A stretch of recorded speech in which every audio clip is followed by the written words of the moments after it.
afternoon, ladies and gentlemen. Good afternoon. And the third day of war in Ukraine is coming to an end. Today in our studio, we are talking to Alyona Bukevich, who is from Ukraine. She lived in Kiev. She is now living in London. And we just want to offer huge support to all Ukrainians all over the world and say, Slava Ukraine, long live Ukraine. And we do hope that we will stop Putin and stop his aggression. Lena, good evening. Good evening. Героям слава. I know it is very emotional day because the situation is getting worse and things are getting quite bad, but we cannot just sit at home. So today I went to a demonstration in London today. You've been there yesterday and you've been today. Tell us about the mood within Ukrainian diaspora in London. Well, first of all, I really have to say it wasn't just Ukrainian diaspora who was there. The beauty of these protest meetings, that lots of nations really take part and support Ukrainians who come there in the first place. And it's an act of unity and act of support, and obviously the way of how we are asking the government, we are asking Boris Johnson to help Ukraine, because we believe it's not enough of the support that we are getting. We are extremely grateful for the support we've got, but our soldiers, our heroes back in Ukraine are fighting really, really hard, and they need all the support we can provide to them.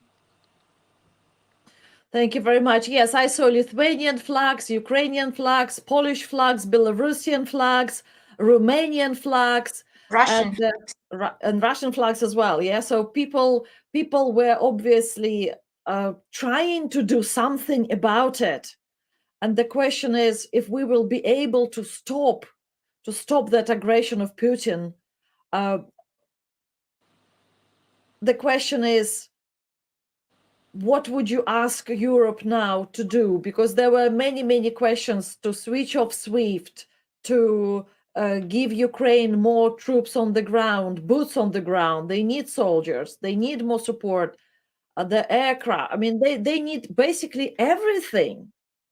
So do you think we can really demand more, or you think, I mean, what do you think about it?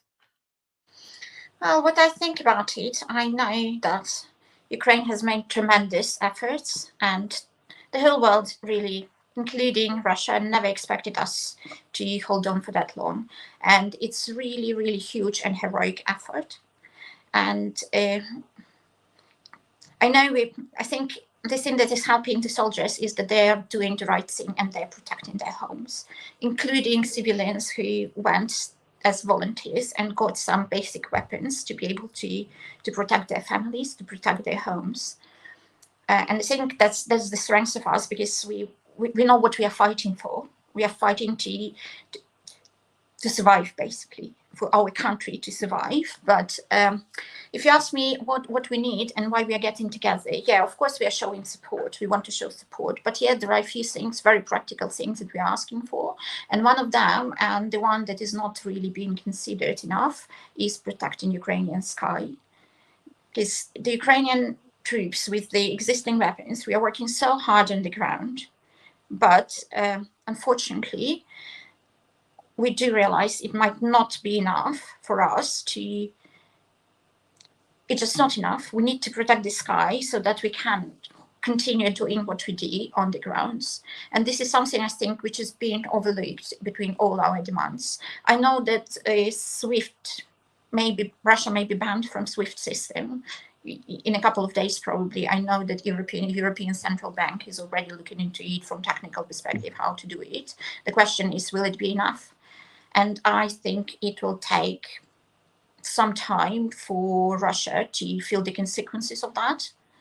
And Ukraine needs immediate help, and that immediate help should be coming through force. And I do understand there is a difficult geopolitical situation and all this NATO talk and everything. And there are a lot of considerations here, but to protect the skies without even sending additional troops to Ukraine is the minimum that we would want the world to do for us.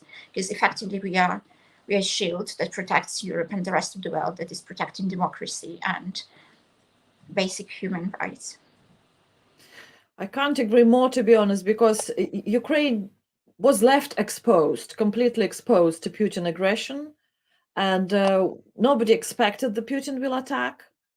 Then people started making assumptions, and then they started to say that maybe it's not that year, maybe it's going to be some other time.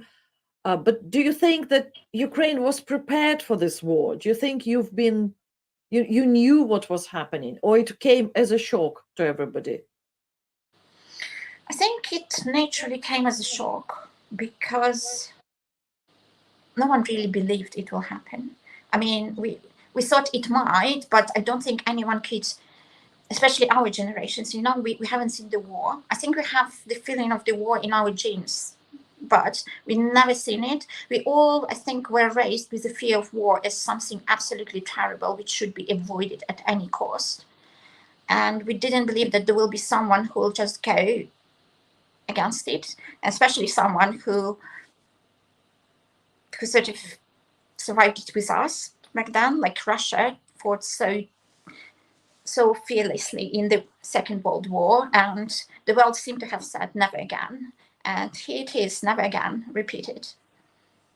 So Yes. it's really something that people don't believe because we've been through that, and the world has.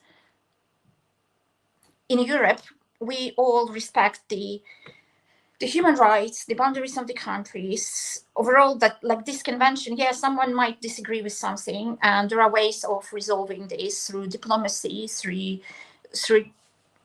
passing the laws, through petitions. No one really expected the violent way that it went. And when I woke up, and actually I did wake up at 3 a.m. that night when the attack happened on Thursday, it felt really surreal.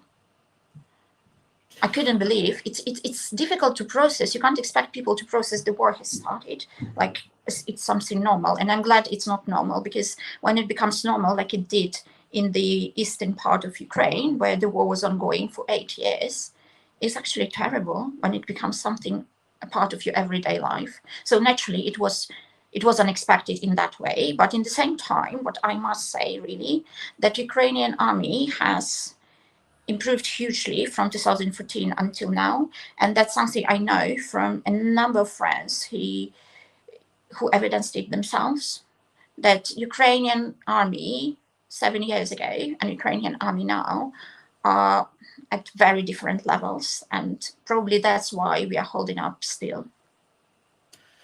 Yes, it is a fantastic bravery that the army shows, that the people of Ukraine show. And I think they set up a certain level, it's example, the benchmark for all of us, how you need to fight for your freedom. Because we got quite weak, the governments of Europe show weakness in many ways. You can feel that they do show some sort of weakness when they don't want to fight, and they always say that the professional army will fight and the weapons will fight. But Ukraine shows the situation when they will fight on the streets. And we just watched this little video of people getting ready for the fight, and people getting ready with trying to put some obstacles for the tanks, the same they did in the Second World War, which is really surreal. Also, they use Molotov cocktail, and military people just giving out weapons to everybody who wants to protect and for everybody who wants to fight. And I found it's fascinating that I don't know, the brewery who makes beer started giving bottles out so that people can make Molotov cocktail. And that fascinating unity of Ukrainian people and of all people who are there come together in this enormous effort to stop Russian aggression. Is it something new for Ukraine, or it is something that Ukraine is famous for? Well, I would say Ukrainian people are brave overall.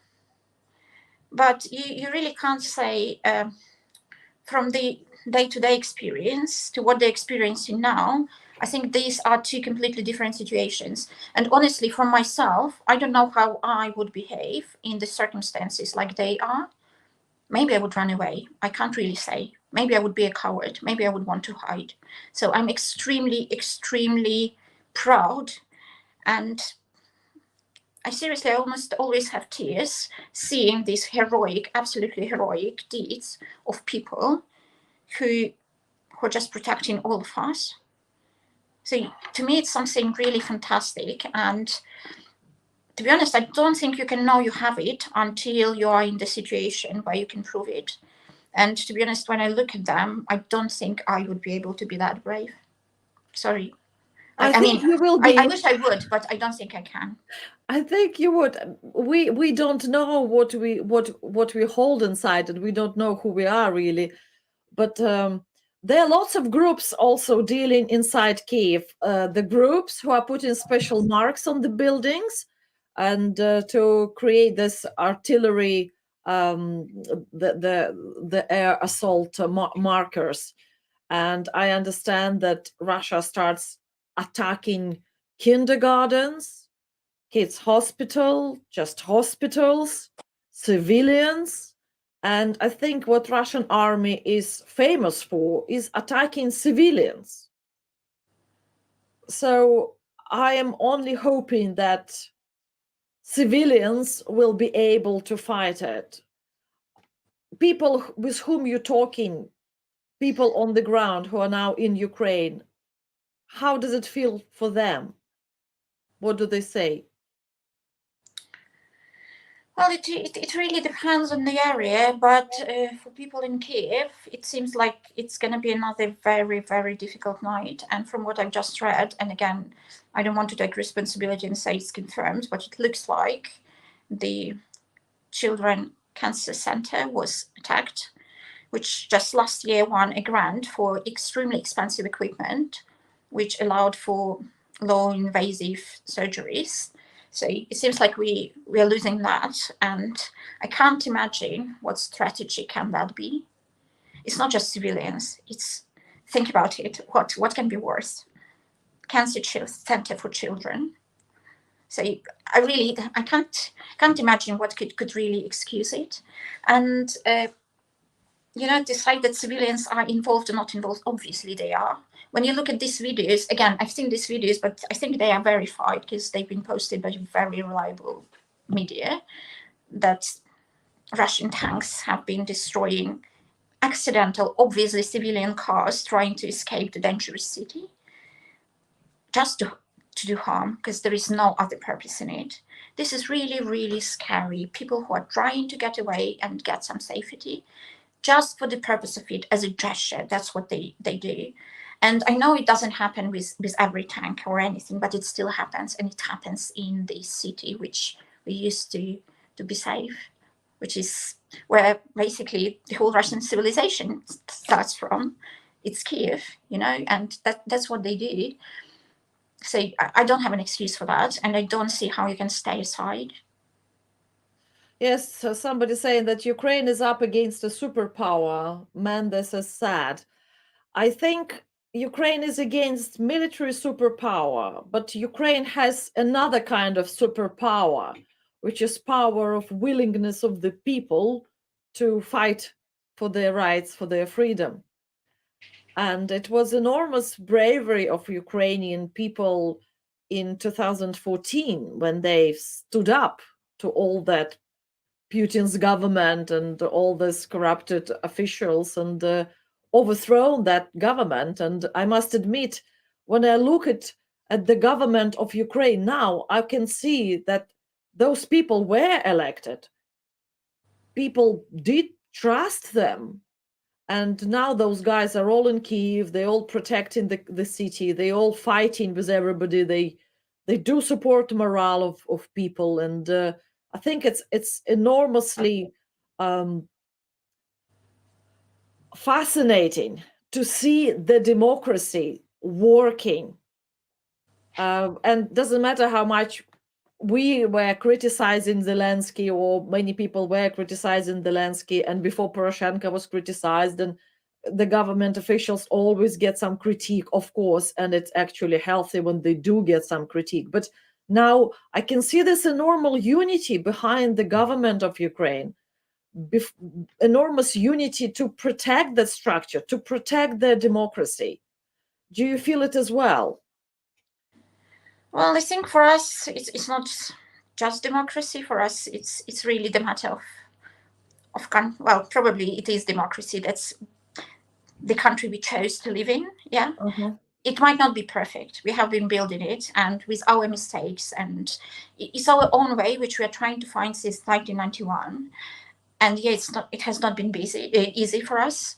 And yeah, there have been moments, but at least, you know, this basic right of choice, which Ukraine has, I think we've been famous for protecting our right of choice through 2008, through 2014. So yeah, I think we are protecting our choice, and it's really important for us to stay with the country we chose to be back in 1991. But in terms of our new president, I think lots of people who may not have voted for him, his rating is definitely growing, and I think he deserves it. At the very minimum, he is very brave, and at the very minimum, he didn't really abandon his folks. He's staying with us, and he's doing his best. I found it's really great that he actually standing there in the ground in the city. He didn't run away, and he had this choice, but he decided not to. And we can see the medieval president who is together with his troops, you know, together with everybody, where the leader is expected to go in a battle together with everybody, not be sitting somewhere in a warm office, but be there on the grounds and be seen and be prepared for the worst and hold on. I think that's fascinating, and everybody see it. I'm sure all over the world that exceptional bravery is seen, understood, and it is fascinating. People are fascinated how amazingly Ukrainians just stood up and just fight this monster, this Russian Empire that is going on them and going and going and going since what, 2008, 2014. Do you feel the growing impact? Did you feel that growth of impact of Russian Empire getting ready to attack? Because they were sort of holding off a little bit in 2014. I mean, they annexed Crimea, they occupied part of Donbass, part of Ukrainian territories, and their appetites sort of were fulfilled, and they just started waiting, and people were thinking that probably that's it. But did you feel that they want more? Well, I think I would say, if I speak for myself, I never, like, if I'm honest, I never thought about it. But I think people who are in Ukraine, and because I live in London for the last 7 years, you know, for me it's like sometimes I wouldn't before, like if you asked me a month ago who is like the Minister of Foreign Affairs of Ukraine, I wouldn't know. Like just because I didn't have to. It wasn't my business. It was my country's business, and I was okay, fine. Yeah, I knew there were like some concentration of Russian troops, which was worrisome. But I think because it already happened a few times where there were these warning signs, but everything was always resolved with diplomacy. Come on, it's 21st century. But apparently it didn't. Say, I wouldn't say that I was really watching it, but probably I allowed myself not to.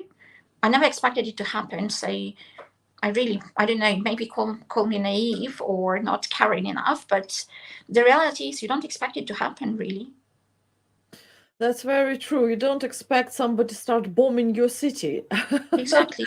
And yeah, the economy might not yeah. have been great, but I can always help with that. This is something within my control. Here, things happen which are beyond rhyme or reason. Because Does anyone understand the whole purpose of it? I don't think anyone does. And if I can address for a second people in Russia who I know receive lots of disinformation about the events in Ukraine, and not sure if they will be watching it, but it's really important that they know the extent of what is happening, and they know that the words like war or invasion have been, well, it's almost a treason in Russia now to call the operation in Ukraine a war. But let's be, the West world needs to be very, very honest about it. And there is no such thing as Ukrainian-Russian conflict. That's the problem. We didn't have a conflict with Russia. They just are the aggressor. Russia had a conflict with Ukraine. I don't think it was even with Ukraine. I do feel Ukraine is falling as collateral damage, like seriously, because if you think about it, the decision to invade, it didn't have any reason. Like, if there was a reason, it existed there like a year ago, 2 years ago, but suddenly it happens. Just because Russia is ready, just because Putin was planning it for years, I don't see it. Maybe I don't see it all, and I don't have a clear picture, but I don't see anything that has changed comparing to a year ago, and suddenly this happens. I would imagine that for aggression like this, there should be a reason. So I'm sorry, I don't want to live in the world where people can just do it just because one person, totalitarian person, decides to. It doesn't make sense. Anyone shouldn't feel safe in the world where it can happen. Well, that's the world we're living in, and unfortunately it is not safe. Europe thought that they are safe. Unfortunately, no. Putin proved that nobody can be safe while he's there. Today, I've heard many analysis, and some people are saying that if Ukraine will hold on for 2 more days, just 2 more days, Putin's regime will fall. Would you agree with that? I don't see it happening. Well, again, I don't know, and I don't know what this expert opinion is based on. I think that people in Russia these days, I think there is some polarization that is happening in the society, because people who maybe have had doubts about the regime, they are now coming to what it really is. But there is still a huge number of people who are just being fed with this disinformation, where Facebook, Twitter, they don't have access to it, they don't speak English, they might not have access to proper information, and the official channels are telling the troops are just going with their mission through Ukraine, no casualties. And they are demilitarizing us and denazifying us. They are freeing Ukrainian people from what? From who?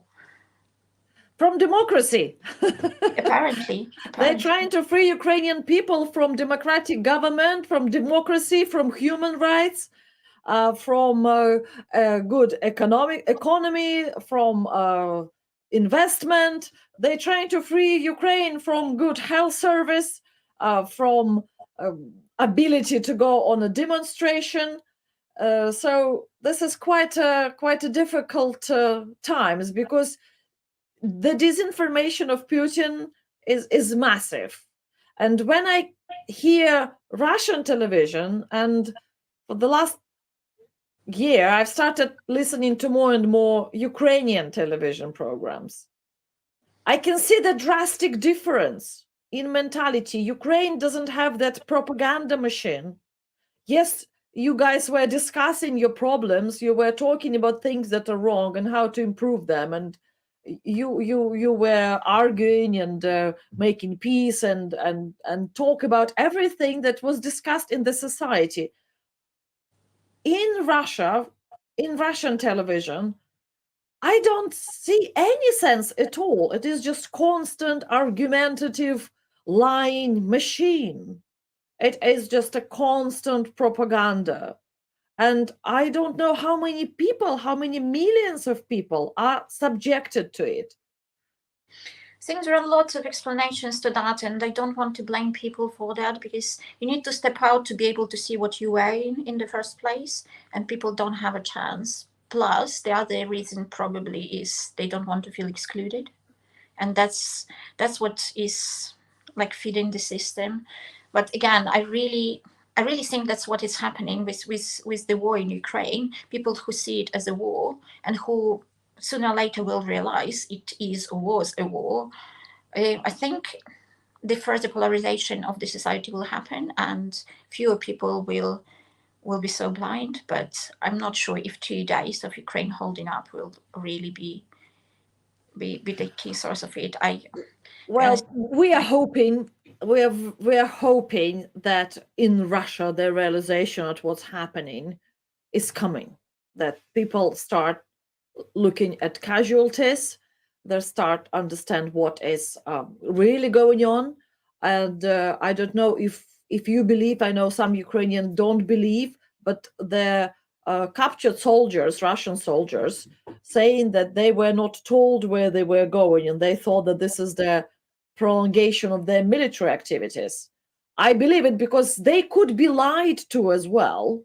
I mean, I'm sure that there are some troops and some soldiers that just there, and people, Russian soldiers, 18 years old, who have no idea why they're there. Or you don't buy that? I think some maybe. Some I think might be lying. Some might not have known before.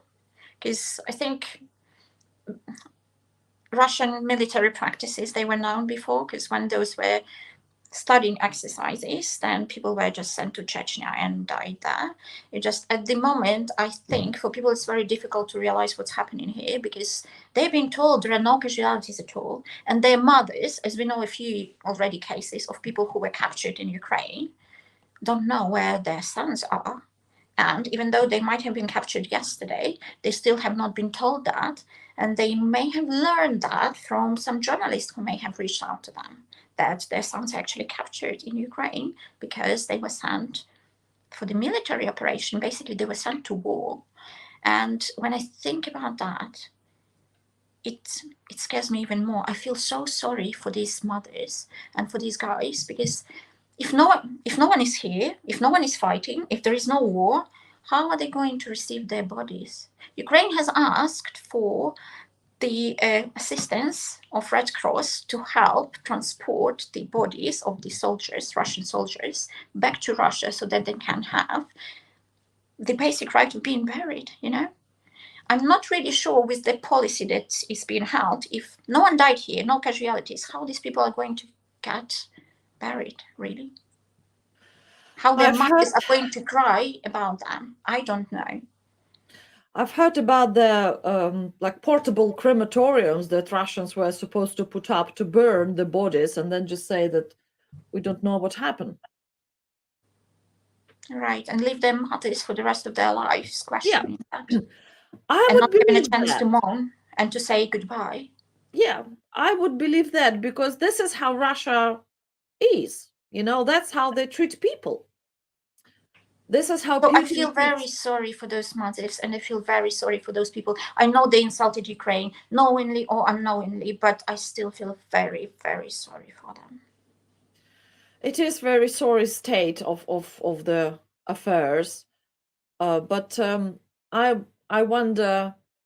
People telling that we should put the Russian subtitles, and I'm sorry, we we didn't.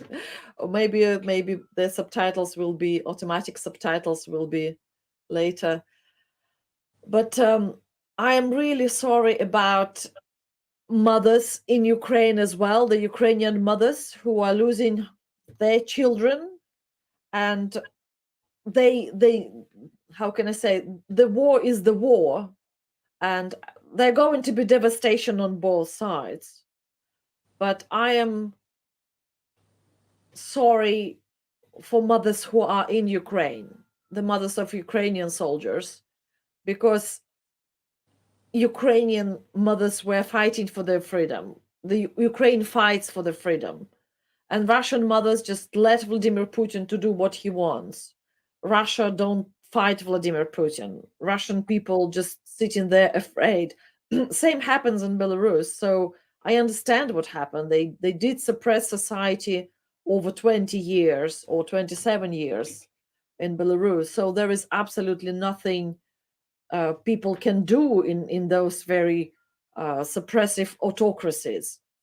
And it is very, I'm really sorry for Ukrainians, because they did start building their democracy and Ukraine became more and more successful.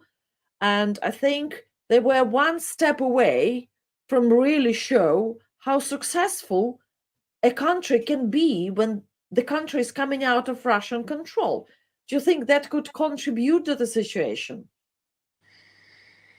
I'm sure it can contribute to the situation. There probably is more than just one factor, and yeah, I would imagine if we had some leader in Ukraine who would be just another,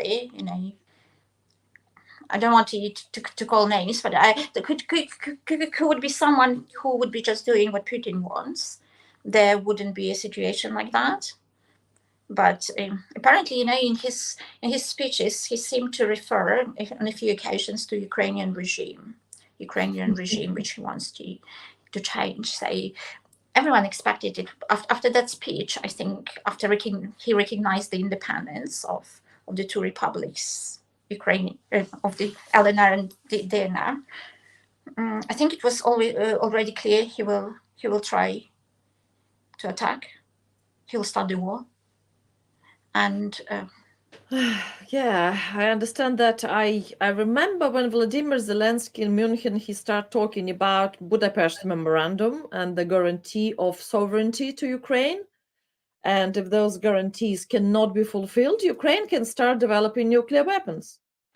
And this is what Budapest Memorandum was all about. Did you ever think about it, that with the nuclear weapons, Ukraine could have been much stronger?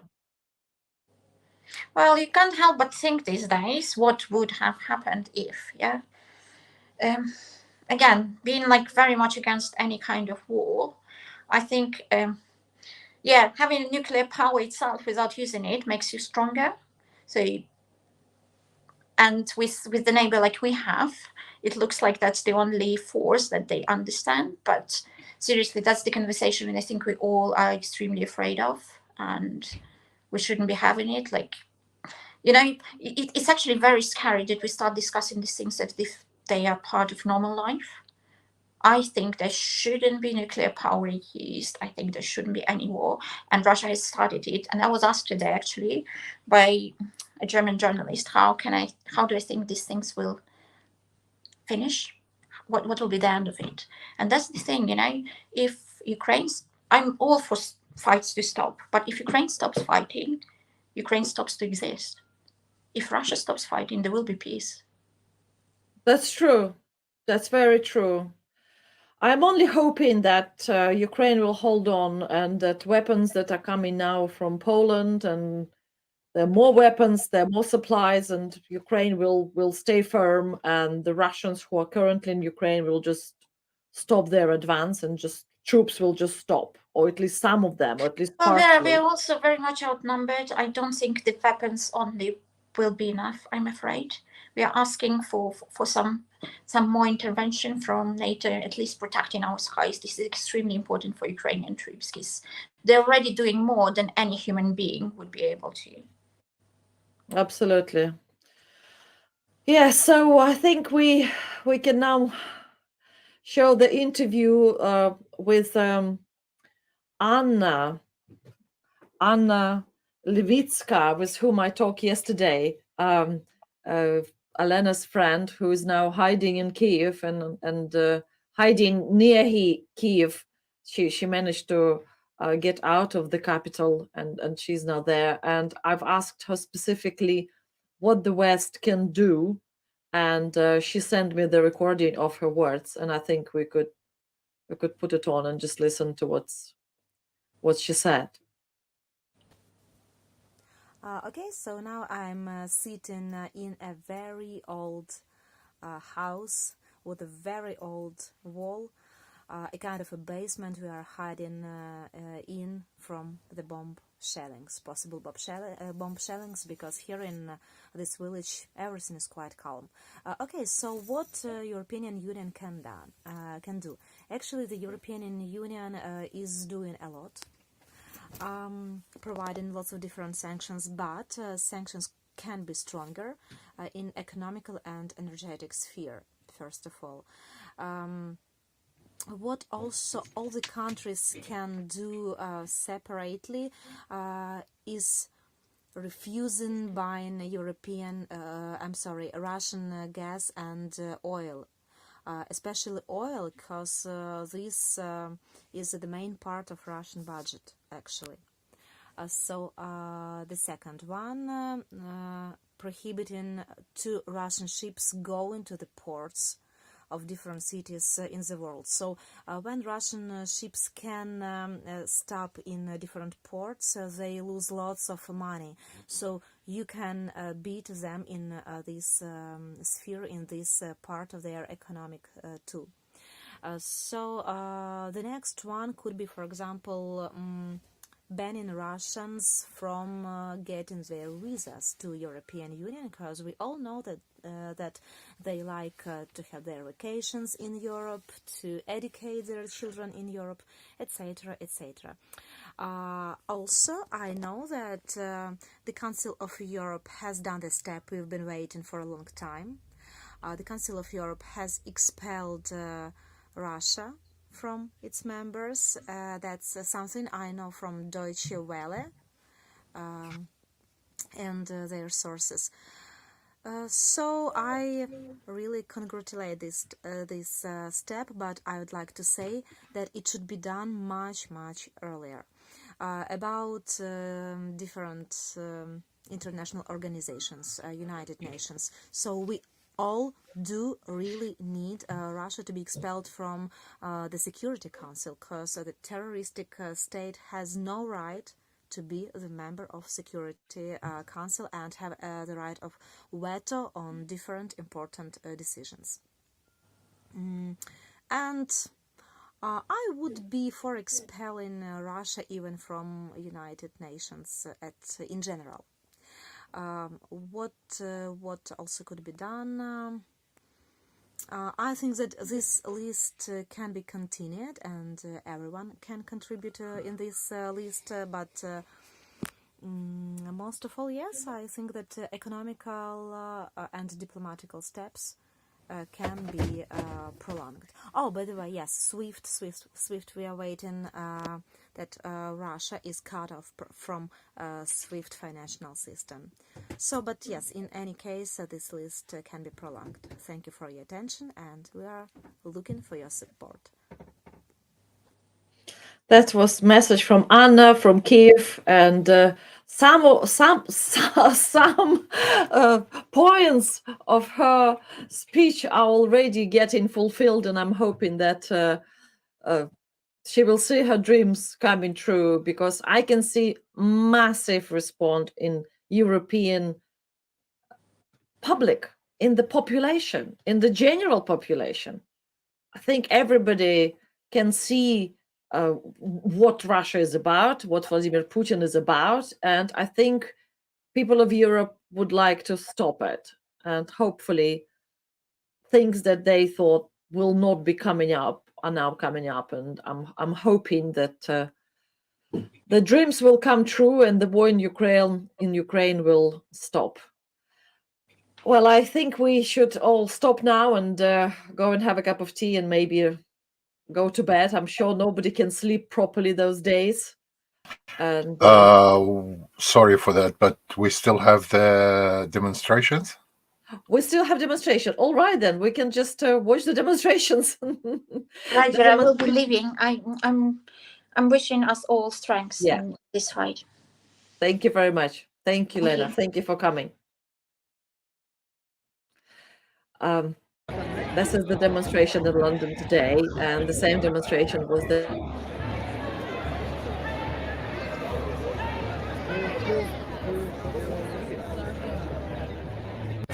It's like if people don't actually have contacts or the financial means to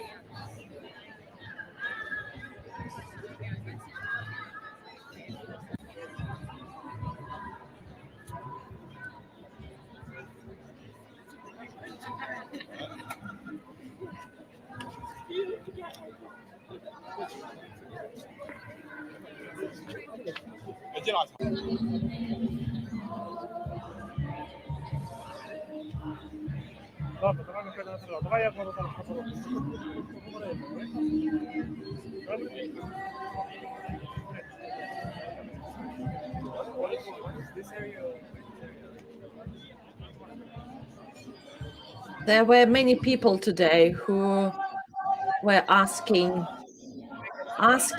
for support for troops on the ground, for boots on the ground, for soldiers that can help to fight Putin and his army.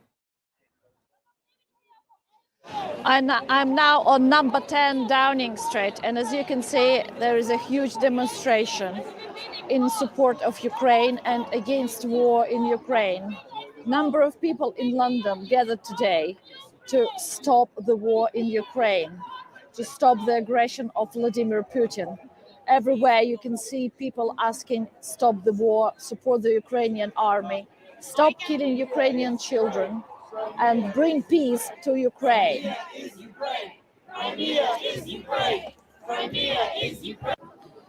This place is very symbolic because this is the memorial in London to women and to military forces who died in the Second World War, in the First World War, in all the wars that already happened in Europe. We don't need another war in Europe. We don't need it now. Our countries did a lot to stop the war around Europe. And now, unfortunately, Vladimir Putin brings the war back to Europe. We need to stop it. And we ask in the world to help us to stop him. And Ukrainians today ask in the world to stop aggression of Putin.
Right, I'm just reading a message that was sent from Kiev about the guy who was supposed to be here with us on the program, and he's writing that they say that there is a very high probability that tonight in Kiev there will be hail attacks.